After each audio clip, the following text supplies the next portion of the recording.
أعزائي أعضاء والت ديزني المصرية العربية ومحبين ديزني في الوطن العربي والعالم، بنرحب بيكم معانا في حلقة جديدة من برنامجكم دردشة ديزني مصر. طبعا في الأول أحب أشكر جميع محبين ديزني الجدد اللي انضموا معانا خلال الأسبوعين اللي فاتوا. الحقيقة الصفحة الحمد لله في ازدياد مستمر، وده بيدل على ان احنا الحمد لله قدرنا ان احنا نكون عند حسن ظن ناس كتيرة جدا. كبرنا بيكو، وان شاء الله بنحاول على قد ما نقدر نقدم لكم كل اللي احنا نقدر عليه.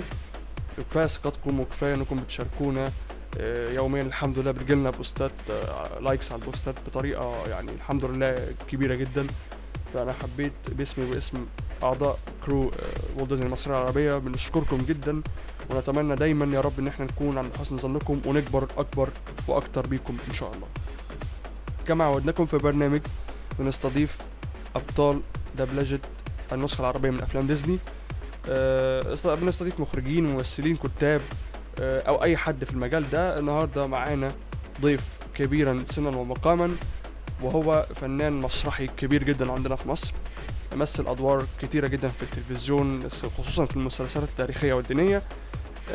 هو كان ليه نصيب كبير انه يعمل دبلجة مسلسلات اجنبي، مسلسلات كرتوني محلي، عمل حاجات كتيرة جدا هيكلمنا عنها النهاردة. ولكن اشهر ادواره اللي قدمها كان دور سيتكا في فيلم ديزني براذر بير اللي هو اخي الدب، ومؤخرا كان فيلم توي ستوري 3 كان دور وودي اللي تم استبداله بدلا من الفنان الكبير يحيى الفخراني. هنتكلم عنه، هنعرف النقد اللي توجه له والحاجات العثرات اللي قابلته. هنشوف هل مدى تقبل الجمهور لدور وودي الجديد. طبعا اكيد انتوا عرفتوه وأعلنا عنه، هو الفنان الكبير الاستاذ طارق اسماعيل. استاذ طارق، بنرحب بيك في صفحه والت ديزني المصريه العربيه. اهلا وسهلا، اهلا بيك. انا سعداء جدا ان حضرتك خليتنا ننفرد بالحوار ده معاك. يا رب يخليك ويبارك فيك. ربنا يخليك. كنا عايزين نتعرف على حضرتك اكتر. ممكن حضرتك تقول لنا بطاقتك الشخصيه؟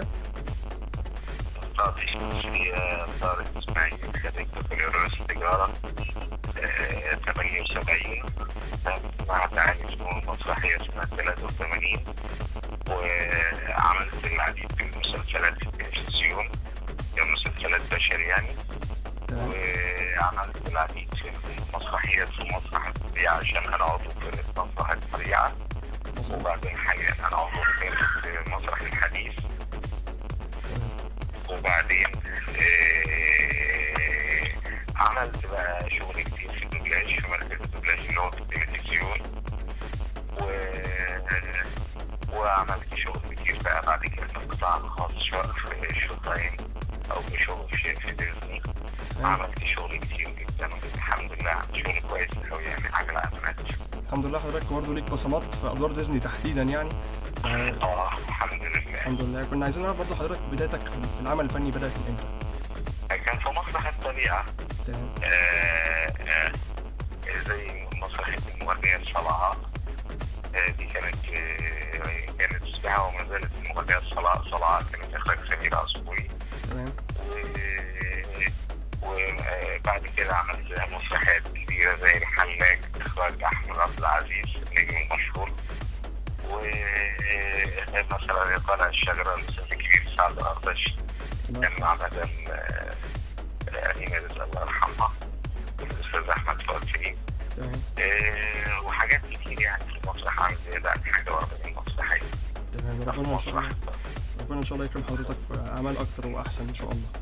يا رب يخليك ويبارك فيك. حضرتك ممكن تقول لنا شغل ديزني معظمه موجود دلوقتي على شرايط، تستطيع انك تشوفه، ده كتير بقى.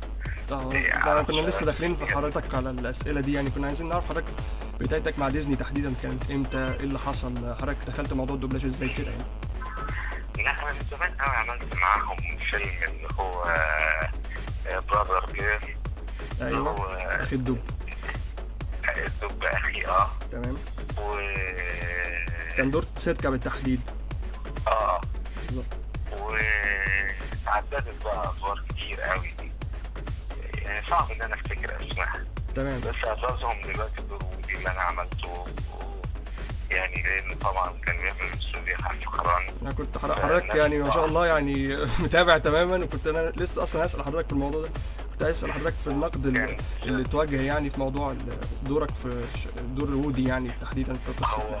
هو مشكله دور وودي، الناس طبعا حابه النجم الكبير يحيى الفخراني، وهو نجم له تاريخ غير عادي طبعا. فلما جيت اتعرضت للدور ده فكان غصب عني هتعرض لمقارنه. كان اختيار صعب طبعا لحضرتك انك تقوم بدور زي ده. انا ما خفتش بصراحه، ما خافش لان انا عامل شغل كتير جدا. تمام. لا هو طبعا حضرتك لا غبار يعني، ما حدش اتكلم بسبب الفكره في انه بس الموضوع ايه زي ما تقول حضرتك الناس ما استوعبتش او في حاجه. انا نسيت خالص الشغل الكتير اللي عامله الاستاذ يحيى عشان اعرف اشتغل براحتي. تمام بالظبط. ركزت على الشخصيه اللي هي موجوده قدامي، دور وودي يعني اللي عمله الخواجه، يعني ركزت فيه كويس بالظبط. هو نفس النسخه الاصليه يعني، نفس الصوت توم هانكس تحديدا يعني، حضرتك مقارب جدا بنسبه كبيره يعني. فركزت على طريقه اداء الممثل ده ده اللي انطلقت منه. نسيت خالص طريقه الاستاذ يحيى الفخراني عشان ايه ما اخشش في مقارنه. تمام. هو نجم طبعا، هو نجم وله بريق وله جمهور وكده، اكيد بنحترمه طبعا. فصعب ان احط نفسي في مقارنه. لا بس حضرتك اديت الدور كما يجب يعني، وكان الله يخليك فعلا انا اديت الدور كما اداه الممثل بالظبط. بس هو يعني بس الناس يمكن ما كانتش مستوعبه فكره ان طبعا اصل الاستاذ يحيى الفخراني نجم كبير طبعا، وعمل رصيد كتير في التمثيل البشري. محبب الناس في اي حاجه يقولها الناس لازم تغير طبعا، تنبسط جدا الاستاذ يحيى.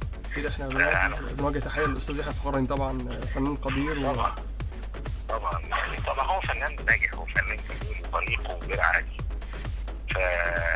فعشان ما احطش نفسي في المقارنه دي ركزت ان اعمل العمل الخواجه، وده يمكن اللي حقق نجاح مع سواء الخواجات اللي اتفرجوا او المصريين. تمام. يعني حاسس ان قربت المشاعر الشخصيه اللي هي بتاعت ودي اصلا، وخاصه ان ودي في قدر كبير براءه وفي نفس الوقت الحسم والقوه. بالظبط. يخلي بني ادم حاسم وقوي وهو بريء في نفس الوقت. كان اداء صعب برضه، ما كانش سهل الموضوع يعني. زي ما يبقاش فيه اي خبث. بالظبط. برغم كل المناورات اللي بيعملها والطرق والحيل اللي بيعملها، من غير ما يبقى في صوته اي نبره خبث، وما يظهرش للمتفرج خالص اللي بيتفرج على الفيلم ان في اي خبث يعني. فحاولت اعمل ده والحمد لله الناس اتبسطوا جدا جدا. الحمد لله. جالنا تقارير كتير من الخواجات اللي اتفرجوا هم شكروا حقيقة في الصوت يعني ان هو مقارب جدا للنسخة الاصلية. يعني هو يعني حاسوا ان انا اديت نفس احاسيس اللي هم اساسا كانوا قصدينها. الحمد لله يعني ده حقق لي نجاح لطيف يعني. الحمد لله. طب ممكن نسأل حضرتك الدور خد من حضرتك قد ايه في الدوبلاج تسجيل دور وودي تحديدا بالذات؟ لا خد كتير، احنا قعدنا كتير جدا، يمكن زيادة عن 60 ساعة. اشتغلت فيه زيادة عن اسبوعين الدور نفسه عشان اعمل الفيلم ده. تمام. يعني انا مثلا كنت بشتغل في اليوم 3-4 ساعات، انا عملت حوالي 60 ساعة شغل. 60 ساعة شغل عشان اطلع الشغل اللي الناس بتتفرج عليه ساعة ونص. يعني هو يعتبر من اطول الادوار اللي حضرتك عملتها في الدبلجة تقريبا، لانه كان صعب. دور كبير دور كبير قوي فعلا. تمام. طيب وكنا عايزين نسأل حضرتك اعمالك الجاية مع والت ديزني تحديدا، في جديد ان شاء الله؟ لسه هو احنا يبدو ان في جزء رابع لحكاية لعبة، وربنا يسهل ان شاء الله. اكيد حضرتك تقصد فيلم توي ستوري اللي هينزل قصير يعني، او فيلم قصير مش طويل. طيب وايه اخر اخبار حضرتك التانية يعني؟ بعمل حاجة دلوقتي في الشو تايم. مسلسل شغال دلوقتي، عاملين منه 8 أجزاء وداخل في الجزء التاسع. درو كاري شو. ايوه درو كاري شو. درو كاري شو انا اللي بعمل درو كاري. طب تمام والله. اصل درو كاري ده انا بحبه جدا على فكرة والله. طب كويس انك تتابعه وعارفه. خلاص انا هبقى اشوف النسخة اللي حضرتك عاملها. تمام. صوت تاني طبعا. اكيد، بس يعني حضرتك اكيد بتبقى في الروح المصريه طبعا، او اللغه العربيه عامه بتبقى ليها يعني بريقها يعني. لا احنا عاملينه بالعاميه المصريه. طب حلو قوي الكلام ده. عاملينه بالعاميه المصريه، والعاميه المصريه طبعا ليها بريق، والمسلسل اسمه كوميدي. لاننا عملناها بالعاميه المصريه فده سبب نجاحه يعني. انها ايه سهله والعاميه المصريه فيها الافشع. حتى المعده الاستاذه داليا الصاوي عامله افيهات بالمصري كتيره قوي مقابله للافيهات الخواجاتي. ايوه بيبقى ليها برضه يعني روح تانية خالص يعني بيبقى ليها الافيه الخواجاتي ممكن احنا لو قلناه زي ما هو ما يضحكش، هيبقى فيه برود شويه. فهي ذكاء المعده والمترجمه الاستاذه داليا انها عملت لنا الكلام ده بما يساويه بالمصري، الافيه بما يساويه بالمصري فبقى يضحك. يعني الناس اللي كانت بتتفرج على المسلسل ما تخيلوش ان ده مثلا مدبلج او ده مسلسل خواجه من جمال الفن. في ناس اللي ركزوا طبعا على مناظر التصوير والحاجات دي، مسلسل خواجه طبعا. ايوه اكيد ان هم ليهم برضه عاداتهم وتقاليدهم، فيعني بيبقى في بعض الحاجات اللي ممكن الناس ما تستوعبهاش بتمصروها يعني. الحمد لله ربنا كويس، ناس كتير مبسوطين وبيجيلنا يعني ناس كتير حتى من الخواجات.